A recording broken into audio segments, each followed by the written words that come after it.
Vous êtes là avec moi? Donc cette année, c'est l'année de la consolation. Et j'ai plusieurs dimanches parlé de cette consolation qui est une réalité. Quand Dieu promet quelque chose, ce n'est pas un homme pour mentir. Un homme te dit, je vais venir te visiter. Hein, n'est-ce pas Jérémie? Cette semaine. Et puis la semaine est passée, l'homme n'est pas venu. C'est un problème, hein? Vous comprenez? Alors maintenant, un homme qui te promet comme ça, et puis le jour où il doit venir, il tombe malade, parce qu'il n'est pas Dieu. Il fait quoi? Il ne part pas. Vous comprenez? Alors donc, c'est pour vous dire que l'homme peut promettre et ne pas avoir la capacité de réaliser ce qu'il a promis. Mais Dieu, quand Dieu te promet, il n'est pas un homme. Il ne peut pas mentir. Il n'est pas un fils d'homme. Il ne peut pas se repentir. Donc le Dieu qui nous a promis la consolation en 2019, il est responsable de sa parole. Et depuis le 31 décembre que je martèle cette parole, que les pasteurs qui prêchent ici martèlent cette parole, vous croyez que Dieu est suffisamment... Il est sourd pour ne pas entendre ce que nous disons? Non, Dieu n'est pas sourd, il entend. Et il va apporter la consolation. C'est une réalité. Et qu'est-ce que je vous ai dit encore? Après la consolation et la réalité. Bon, voilà. Donc c'est pour m'assurer que, en effet, je ne prêche pas dans le désert et j'ai l'impression que j'ai prêché dans le désert pendant plusieurs semaines. Après vous avoir parlé que la consolation est une réalité, je vous ai parlé de quoi? Vous êtes, Dieu nous console. Ce n'est pas pour qu'on puisse dire Alléluia! Nous avons créé nos propres entreprises. Il y a 100 personnes qui ont leurs propres entreprises à El Shaddai. Et chacun embauche 10, 15 personnes. Ce n'est pas pour pouvoir nous enorgueillir. Mais Dieu dit, je vous console pour que vous puissiez être une consolation pour les autres. Alléluia. Et quand il vient nous consoler, il vient avec un héritage. Un héritage. Tous les sanctifiés ont reçu un héritage de la part de Dieu. Et je vous ai expliqué, les 2 dimanches passés, que cet héritage-là est une garantie. Alléluia. L'héritage est garanti. Pourquoi? Parce que l'auteur de l'héritage s'appelle Dieu. Le Dieu de toute consolation. C'est lui. Et il a tout dans ses mains. Il n'y a rien qu'il puisse te promettre qu'il ne soit pas en mesure de libérer pour toi. Tout ce qu'il te promet, il y a tout dans ses mains pour libérer pour toi. Alléluia. Oh, demande à ton voisin, qu'est-ce que Dieu t'a promis? Qu'est-ce que Dieu t'a promis? Dites-moi, donnez une promesse que Dieu vous a faite. Qu'est-ce que Dieu t'a promis? Qu'est-ce que Dieu t'a promis? Hein? De belles choses. Ça, c'est la meilleure réponse que je peux entendre de la part des chrétiens. Dieu m'a promis de belles choses. Ah. Comme quoi? Cite juste une. Il ne sait pas. Alors, qu'est-ce que Dieu t'a promis? La consolation. Ok, ça aussi c'est très bien. Mais vous voyez, moi je n'aime pas les choses. Ce dont je vous parle là sont des choses vraies. Sont des choses vraies que vous pouvez toucher. Alléluia. La consolation, c'est quoi? Qu'est-ce que Dieu t'a promis? La guérison. Tu es malade? Hein? Ah, voyez? La richesse. Dieu t'a promis là? Hein? Ça aussi, c'est trop vague. Hein? La richesse. C'est vague. La richesse, c'est quoi? Quelle richesse? De l'argent. Voilà. Tu commences à te réveiller. Il t'a promis aussi de l'argent. Tu commences à te réveiller. Écoutez, cette promesse que Dieu t'a faite, c'est une garantie. Scellée par le Saint-Esprit. Il y a un cachet. Chaque promesse de Dieu vient avec un cachet. Donc, le cachet, c'est le Saint-Esprit. Quand Dieu fait tac, ça y est, Svetlana, c'est fini. Quand Dieu a mis le cachet, c'est pour toi. Et je vous ai expliqué que cette consolation qui est garantie, devient une propriété privée. Alléluia. On a vu dimanche, ça nous est réservé. Quand le cachet est mis pour quelqu'un, personne d'autre ne peut aller le lui enlever. Allô? Alors cet après-midi, en quelques minutes, j'aimerais vous dire ceci. Encore warning, hein? Warning. Pourquoi la consolation, qui est une réalité, pour que nous puissions consoler les autres,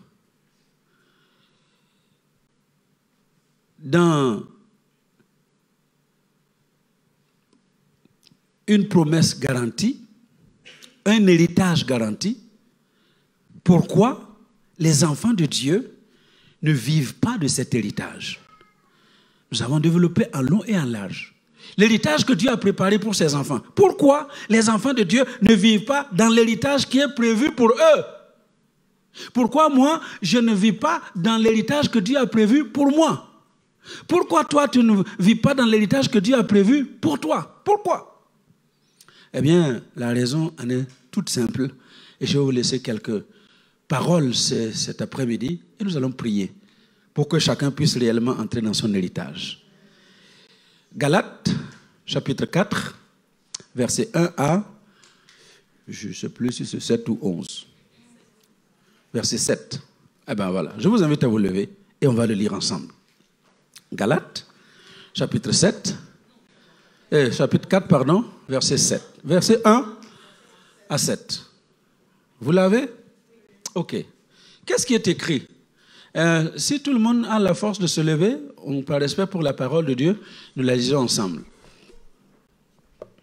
Or, aussi longtemps que l'héritier est enfant, je dis qu'il ne diffère en rien d'un esclave, quoi qu'il soit le maître de tout. Attendez 2 minutes. Est-ce que vous avez vu? Un héritier qui est le maître de tout. Tout est à lui, parce qu'il est le propriétaire de l'héritage. Mais la Bible nous dit que aussi longtemps que cet héritier est un enfant, il est exactement comme un esclave. Il vivra un maître de l'héritage, mais esclave dans son héritage. Et j'ai l'impression que c'est la situation dans laquelle se trouvent la plupart des enfants de Dieu que nous sommes.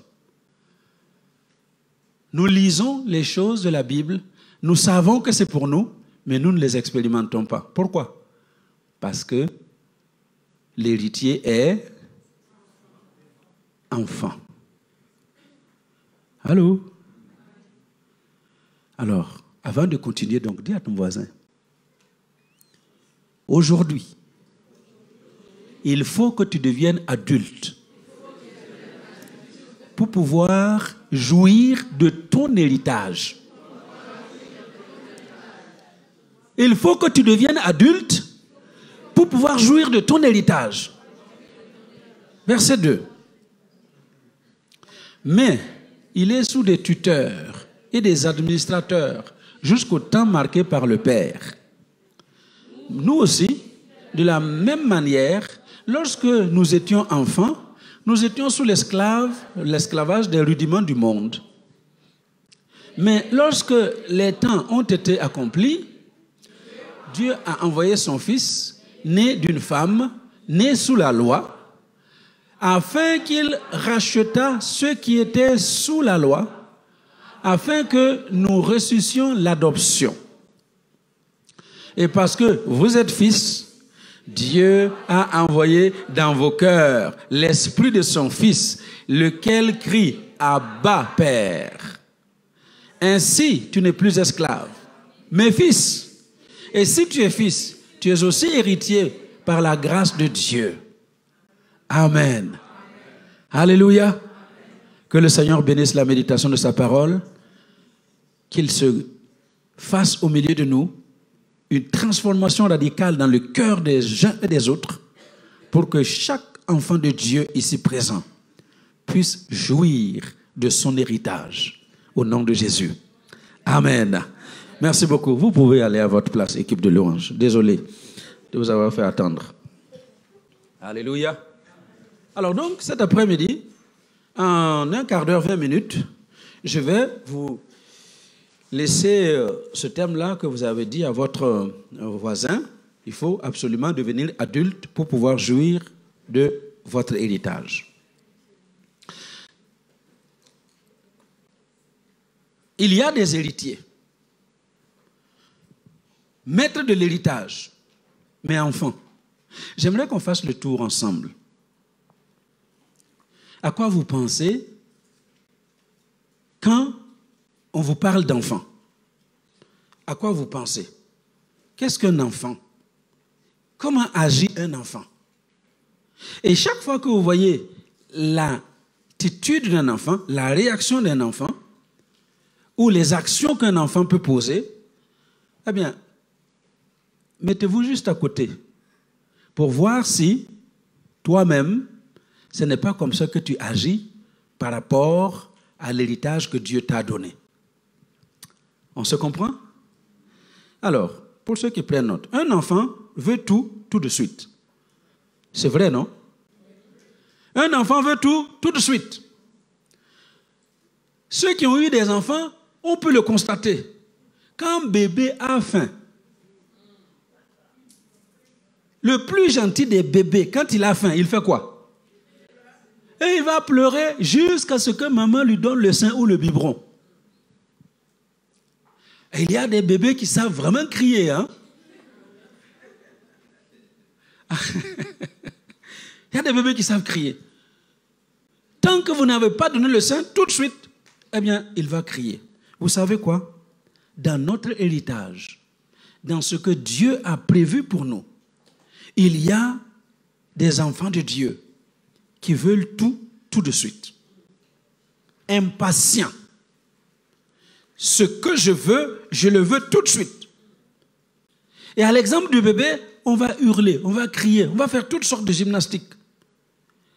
Et malheureusement, quand la chose ne se réalise pas tout de suite, il y en a qui emportent des voies détournées et ces voies détournées vont les amener en enfer. Alors, il faut que ce comportement d'enfant s'arrête. Vouloir tout de suite. Tout ne s'obtient pas tout de suite. Et dans l'économie de Dieu, c'est comme ça. Tout ne s'obtient pas tout de suite. Vous allez voir, tout ce que Dieu a prévu, ça vient avec un processus. Vous semez, vous arrosez, vous cultivez et à la fin de la saison, vous moissonnez. On ne sème pas pour moissonner du jour au lendemain. Donc quand on parle d'entreprise, nous créons des entreprises. Ce n'est pas pour avoir tout de suite. C'est à force de travailler. Comme je l'ai dit le dimanche passé, la sueur, c'est le fumier sur lequel pousse l'argent. L'argent ne pousse pas sur les arbres, mais dans la sueur. Alléluia. Donc ce n'est pas le tout de suite. Il faut savoir attendre. Deuxièmement, non seulement l'enfant veut tout de suite, mais il veut tout pour lui tout seul. N'est-ce pas? Vous avez eu des enfants, non? Ou vous en avez? Achetez-lui un petit jouet. Son frère ne peut pas toucher. C'est à moi, c'est à moi. Je vois les disputes là avec mes petits-enfants à la maison. C'est à moi. Tout pour lui, tout seul. Ses parents, c'est à lui. Il ne veut pas partager. Vous avez certainement vu ma petite fille Déborah ici. Quand elle arrive, c'est papy. Et elle le dit à qui veut bien l'entendre. C'est mon papy. Il y en a un de l'église ici qui est arrivé à la maison qui m'appelle papa. Elle dit non, c'est pas ton papa, c'est mon papy. Sa maman ne peut pas me mettre la main sur le bras. Non, c'est mon papy. Même son papa ne peut pas mettre sa main. Non, c'est mon papy. L'enfant veut tout pour lui tout seul. Et vous savez pourquoi? Il y a un certain héritage que vous ne pouvez pas avoir pour jouir parce que vous voulez ça pour vous tout seul. Dans l'économie de Dieu, c'est l'économie de partage. Dans l'économie de Dieu, c'est l'économie de la fraternité. Il n'y a pas de place pour les conflits. Il n'y a pas de place pour les coups de corne les uns contre les autres. Mais tout héritage dont tu veux jouir, et tu veux jouir pour toi tout seul, tu n'en jouiras jamais. Parce que ça, ce n'est pas le programme de Dieu. Tu es encore enfant. C'est à toi. Mais tu vas être sous des administrateurs. Et c'est pour cela que plusieurs sont condamnés à travailler des heures et des heures sous des administrateurs. Les Big Four, là, ce sont vos administrateurs. Les grandes sociétés, ce sont vos administrateurs. Les gros patrons, les grands patrons sont les administrateurs. Jusqu'à ce que tu comprennes que tu dois arrêter d'être enfant et commencer à vivre comme un adulte spirituel. Et alors, tu vas pouvoir entrer dans ton héritage qui est à toi. Alléluia. L'enfant veut tout de suite. Il veut tout seul. Troisièmement, l'enfant n'a aucune notion de la valeur des choses. Allô? Aucune notion. Vous achetez votre belle robe, votre beau costume, vous l'avez acheté cher, vous déposez, l'enfant n'a aucune idée de combien ça a coûté.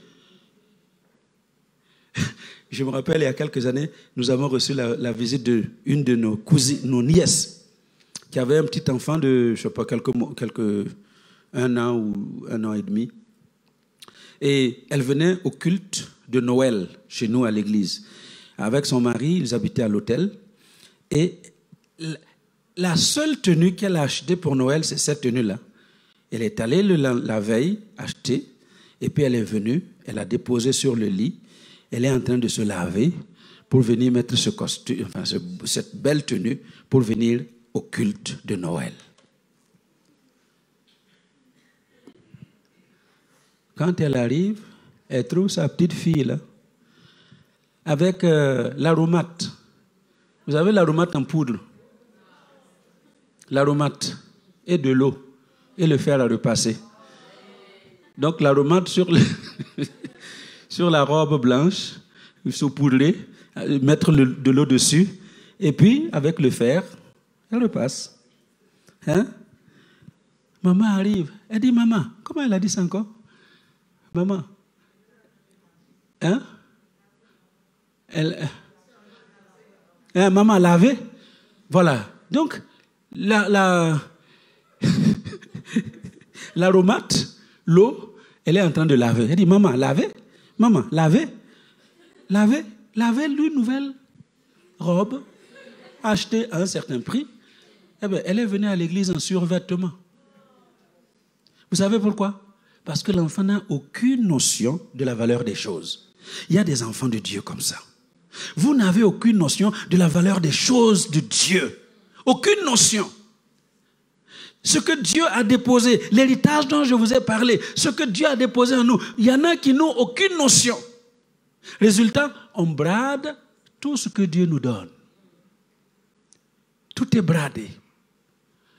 Il y a des choses que Dieu ne peut pas te donner parce que tu n'as aucune notion de la valeur de la chose. Il est temps de grandir pour pouvoir jouir de l'entièreté de l'héritage que Dieu a préparé. Qu'est-ce que j'ai dit? L'enfant veut tout de suite. L'enfant veut tout pour lui tout seul. Il n'a aucune notion de la valeur des choses. Quatrièmement, l'enfant gaspille tout. Je ne sais pas si vos enfants ont tendance à tout gaspiller. Hein? Allô? Ils gaspillent tout. J'ai regardé parfois certaines vidéos gags sur les enfants qu'on a laissés à la maison. Hein? Et puis vous revenez, vous trouvez l'enfant en train de faire des choses. La farine versée. La farine, là, on utilise pour faire des gâteaux. Vous voyez certains enfants qui font, n'est-ce pas, saupoudre toute la cuisine avec... Parce qu'il n'a aucune notion. Gaspille tout. Et des enfants de Dieu sont exactement comme ça. On gaspille tout.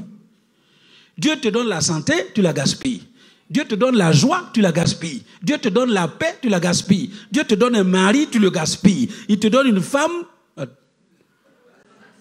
tu la gaspilles. Alors, la preuve, c'est de regarder. Regardez votre mari, l'homme que Dieu t'a donné là. Quand vous êtes venu dans sa maison, il ressemblait à quoi? Il est comment aujourd'hui? est-ce qu'il a le sourire aussi facile que quand vous vous êtes mariés? Quand un homme qui souriait tout le temps se marie et puis vous le voyez, mais il regarde le lait, même le lait tourne.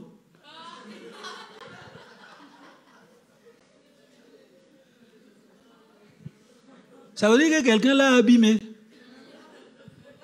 Alors, vous avez pris la fille de quelqu'un, la fille d'autrui. Il dit, ah, je te jure. Non, je ne jure pas à l'église, hein. Mais c'est un peu ça, quoi. Je te promets. Et puis, quelque temps après, vous voyez la femme là.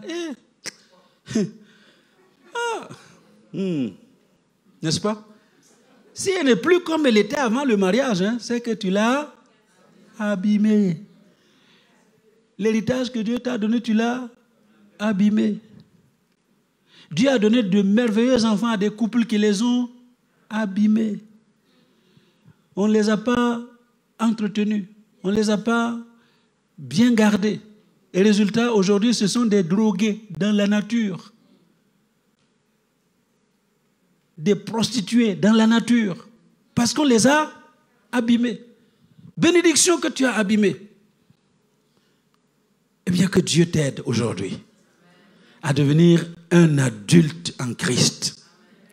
En sorte que tout ce que Dieu te donne, eh bien, tu le gardes. Tu le fasses fructifier. Et il va se glorifier. Il y a même des chrétiens qui sont incapables de garder un travail pendant 2 mois. Trouver contrat là, ce n'est pas un problème. Tu signes tout le temps, vite, vite. Contrat à durée indéterminée. 3 mois après, ah, pasteur, on m'a viré. Comment c'est possible? Partout où l'enfant de Dieu est, là où il se trouve, les gens doivent pleurer quand on va dire qu'on va te faire partir. Allô? Si tu es dans un boulot et le patron dit on va t'enlever, les collègues là doivent pleurer et dire non, pas lui, pas elle. Tu peux renvoyer tout le monde, mais pas cette personne-là. Pourquoi? Parce qu'elle est précieuse pour la société. Est-ce qu'on se comprend? C'est pour cela que Martin Luther disait que même si on t'a embauché pour balayer la rue, tu es balayeur de rue, il dit nettoie la rue de telle sorte que tous les passants, quand ils vont arriver, disent la personne qui a balayé cette rue-là, elle mérite une décoration. Est-ce que vous m'entendez? Parce que tu fais bien ton travail là où tu es. Et tu attires la joie des autres. Mais toi, enfant de Dieu, si seulement on entend qu'on va le virer et tout le monde, ouf! Si on parle de te virer et puis tu entends les colères là qui disent ouf, c'est que tu as été un médiocre témoin de Christ là où tu as été. Alléluia. Ah, moi je bénis Dieu parce qu'il m'a donné cette grâce-là.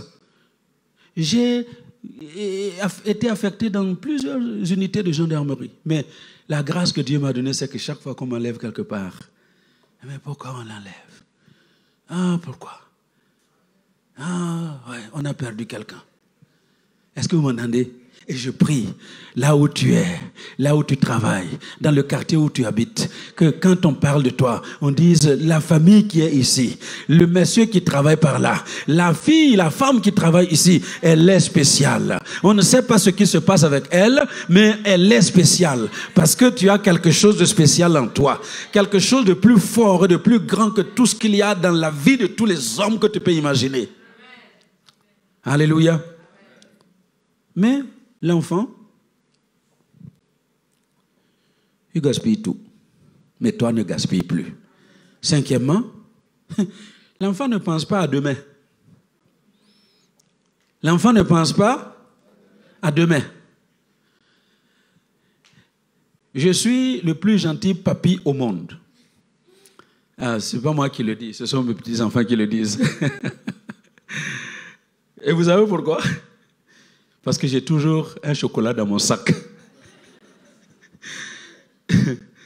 Mais écoutez, parfois, j'amène la boîte de chocolat. Boîte pour les enfants. Si je les écoute, le même soir-là, ils vont manger tout. Tout. Ils vont manger tout. Ils ne pensent pas à demain. Donc, il faut toujours dire non. Vous avez déjà mangé demain. Ah, demain, on attend demain. Oui, demain. Et puis 2 minutes après, ah, papa, est-ce que je peux encore? Non, demain. Avant d'aller au lit, est-ce que je peux? Non, demain. Mais l'enfant ne pense pas à demain. Et il y a des chrétiens comme ça qui ne pensent jamais à demain. Aujourd'hui, mangeons et buvons, car demain nous mourrons. C'est un peu leur philosophie. Ils ne pensent pas à demain. Comment vous pouvez imaginer un chrétien qui pense à demain, qui est marié et qui va aller coucher avec la femme d'autrui? Est-ce que vous comprenez ça? Qui va commettre l'adultère. Un homme ou une femme marié qui va commettre l'adultère, il ne pense pas à demain. Il ne pense pas à demain. Alors, lisez dans Juge 11, il y a l'histoire d'un certain Jephthé. On dit que ce Jephthé-là, sa mère était une prostituée. Son père l'a eu avec une prostituée. Maintenant, sa femme-là, à la maison, a eu d'autres enfants. Et je crois que Jephthé, c'était un Africain. Parce qu'il a eu l'enfant avec la prostituée, il l'a amené à la maison. Il n'y a qu'en Afrique qu'on voit des choses comme ça. Hein. L'homme va faire des enfants dehors et puis la femme dit amen seulement, moi je vais les élever. Écoutez, mes sœurs, mes enfants. Bon, laissons tomber. Est-ce que vous m'entendez? Le monsieur là, il n'a même pas réfléchi. Résultat, les enfants ont grandi. Et quand ils ont grandi, ils disent, ah, toi là, tu es l'enfant d'une autre femme. Tu ne vas pas rester ici. Parce qu'entre-temps, le papa est mort. Donc quand les hommes là ne réfléchissent, les chrétiens ne réfléchissent pas, ils ne savent pas qu'ils peuvent mourir. Et moi, je déteste les gens qui meurent et qui laissent les problèmes aux autres. Si je pouvais aller taper le cadavre, j'allais aller taper. Si tu veux mourir, meurs, mais ne laisse pas de problèmes aux gens derrière toi. Alors, les gens meurent et puis ils laissent des problèmes. Le jour de l'enterrement, il y a un qui a, moi, voici, c'est votre frère. Comment ça, notre frère?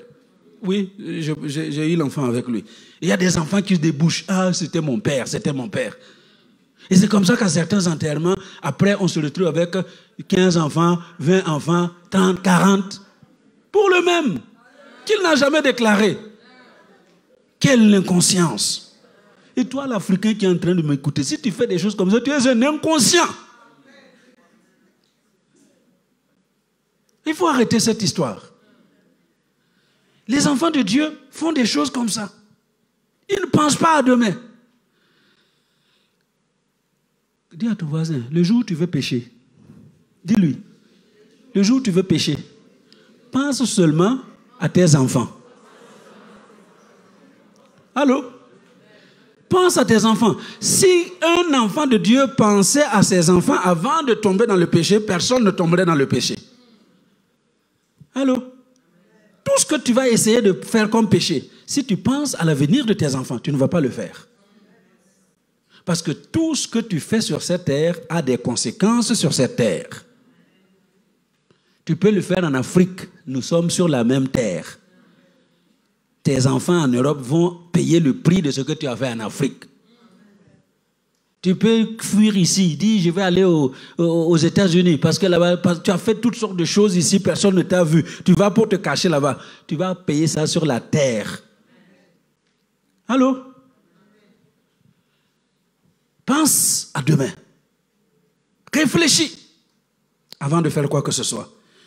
L'enfant, il ne pense pas à demain. Et il y a beaucoup d'enfants de Dieu qui n'ont pas leur héritage parce qu'ils ne pensent pas à demain. Et puis, sixièmement, l'enfant fait des caprices. Vous connaissez les caprices des enfants, hein? Hein? Je ne veux pas. Hein, ils se tapent des pieds et puis il y a des chrétiens comme ça. Hein?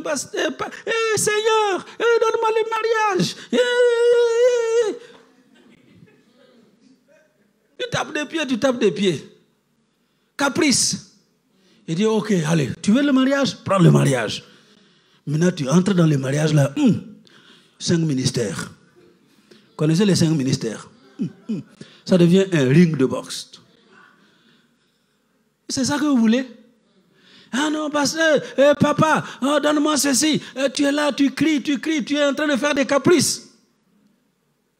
Quand vous faites des caprices, Dieu finit par vous donner ce que vous demandez. Mais ce ne sera jamais la vraie bénédiction. Parce que vous allez faire ça avec. Alléluia.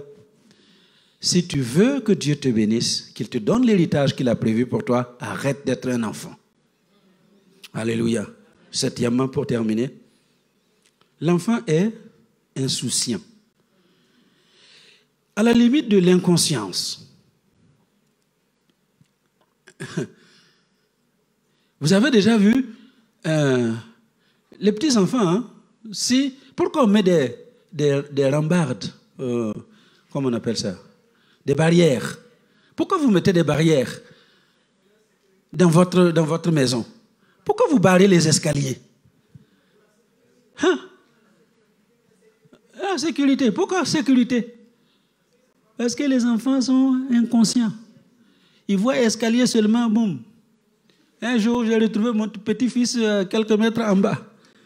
Et puis il arrive à l'hôpital, il dit, j'étais sur mon vélo, je voulais descendre avec les escaliers. Il avait 1 an. Hein. Il dit, j'ai fait boum, boum, boum, boum. Et puis le front là est comme ça. Non, c'est ça les enfants. Est-ce qu'il faut que Dieu mette des barrières partout où tu es? Allô? Dieu est obligé de mettre des barrières devant certains enfants de Dieu. Parce qu'on est inconscient, insouciant. Résultat, il doit mettre des barrières. Ah, attention, mon enfant ne passe pas par là. Mais pour les adultes, alléluia, pour les adultes, Dieu ne met aucune barrière.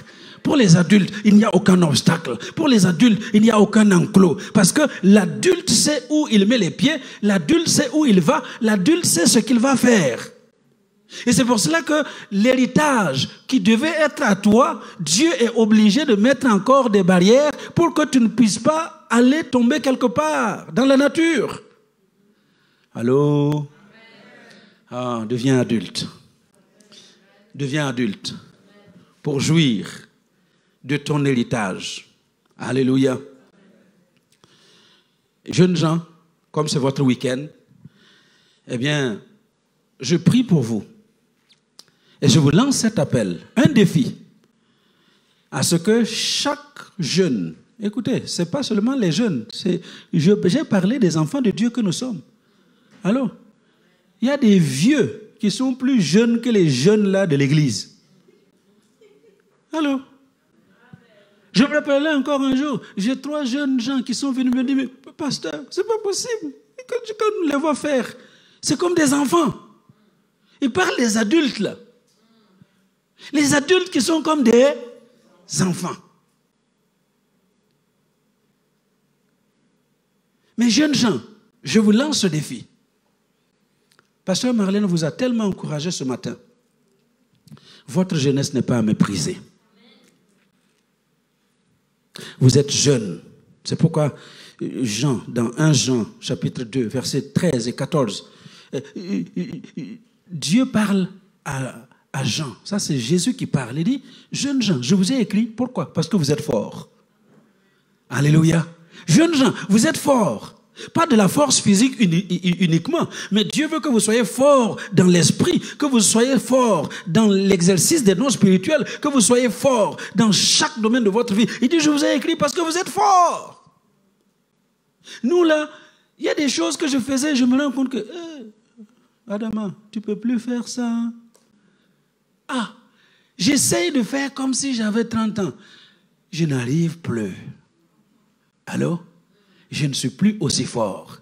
C'est pour cela que Jésus disait à Pierre, tu vois Pierre, aujourd'hui tu es jeune et tu mets ta ceinture toi-même et tu marches tout seul où tu vas. Mais souviens-toi qu'un jour va venir, rappelle-toi qu'un jour va venir où quelqu'un va te mettre la ceinture et va te mener là où tu ne veux pas.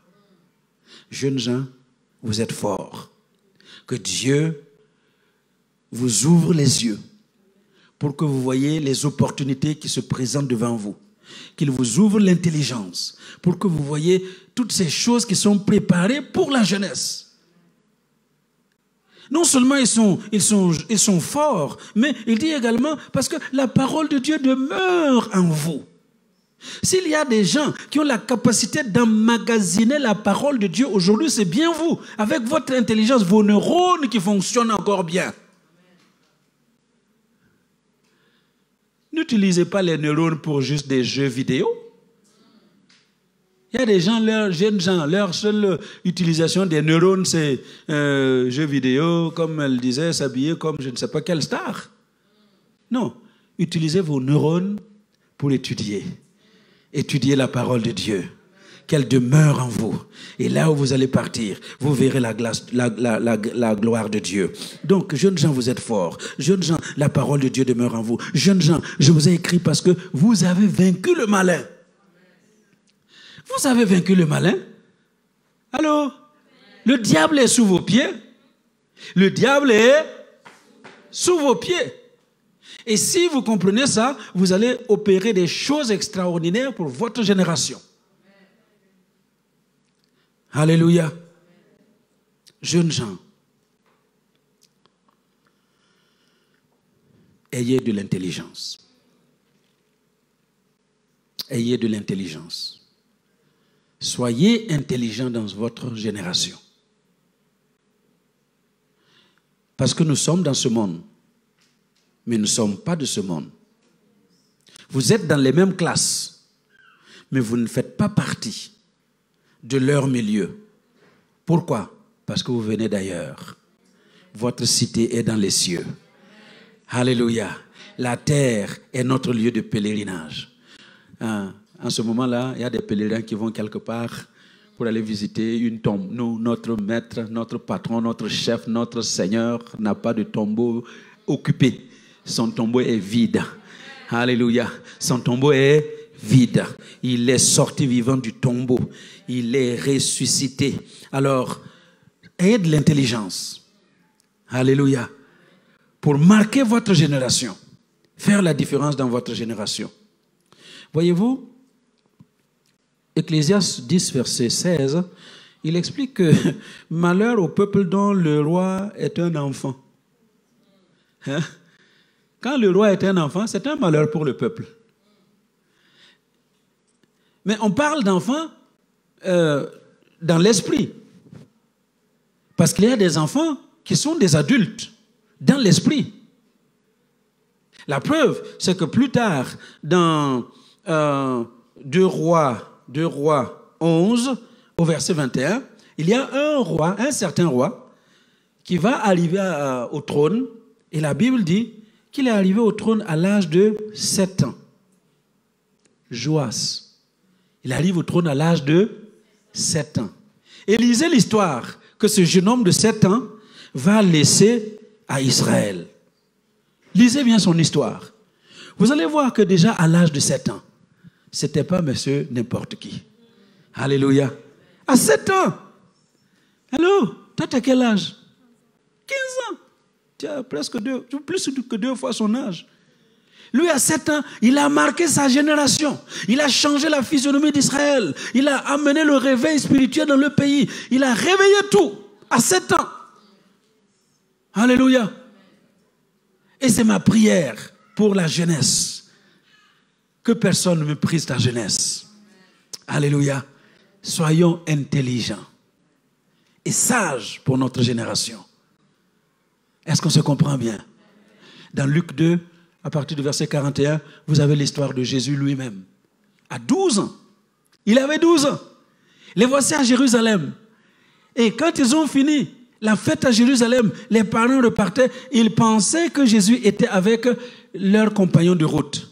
Finalement, 3 jours après, ils se rendent compte que Jésus était dans le temple, assis au milieu des docteurs de la loi et des grands de leur temps, en train de les écouter et de leur poser des questions. Allô, jeunesse, il faut apprendre à écouter et à poser des questions.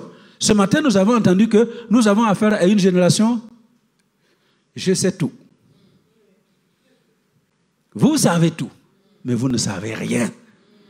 Vous croyez tout savoir, mais vous ne savez rien. Il faut poser des questions. Et Jésus était là, assis, à les écouter et à poser des questions et à donner des réponses qui surpassaient les réponses des grands chefs. Et tout le monde était étonné. Eh bien, cet après-midi, je prie pour l'ensemble de la jeunesse. Que Dieu visite la jeunesse de El Shaddai. Que Dieu visite l'église El Shaddai. Que les uns et les autres arrêtent d'être des enfants.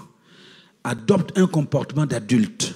Parce que c'est dans cette seule mesure que nous allons entrer dans notre héritage et jouir de notre héritage et partager notre héritage avec les autres. Soyez bénis.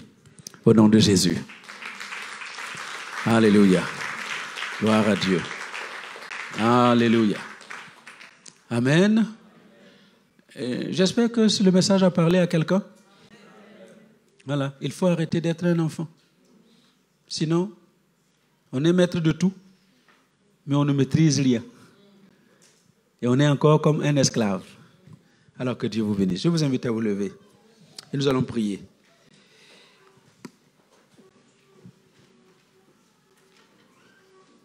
Prenez quelqu'un pour qui vous allez prier. Vous connaissez mon habitude maintenant. Hein? Prenez quelqu'un. Alléluia. Et l'objet de la prière, c'est d'aider cette personne à sortir de la position d'enfant pour entrer dans une position d'adulte en Dieu pour jouir de l'héritage préparé pour lui. Parce qu'il y a un héritage certain. Cette année, l'héritage de la consolation est certain. C'est garanti. Garanti par Dieu lui-même. Mais c'est important que tu ne sois pas un enfant. Est-ce qu'on se comprend? Alors, je vous invite à prier pour votre partenaire de prière pendant 2 minutes. Merci Seigneur. Je prie pour nos chers internautes que tu connais.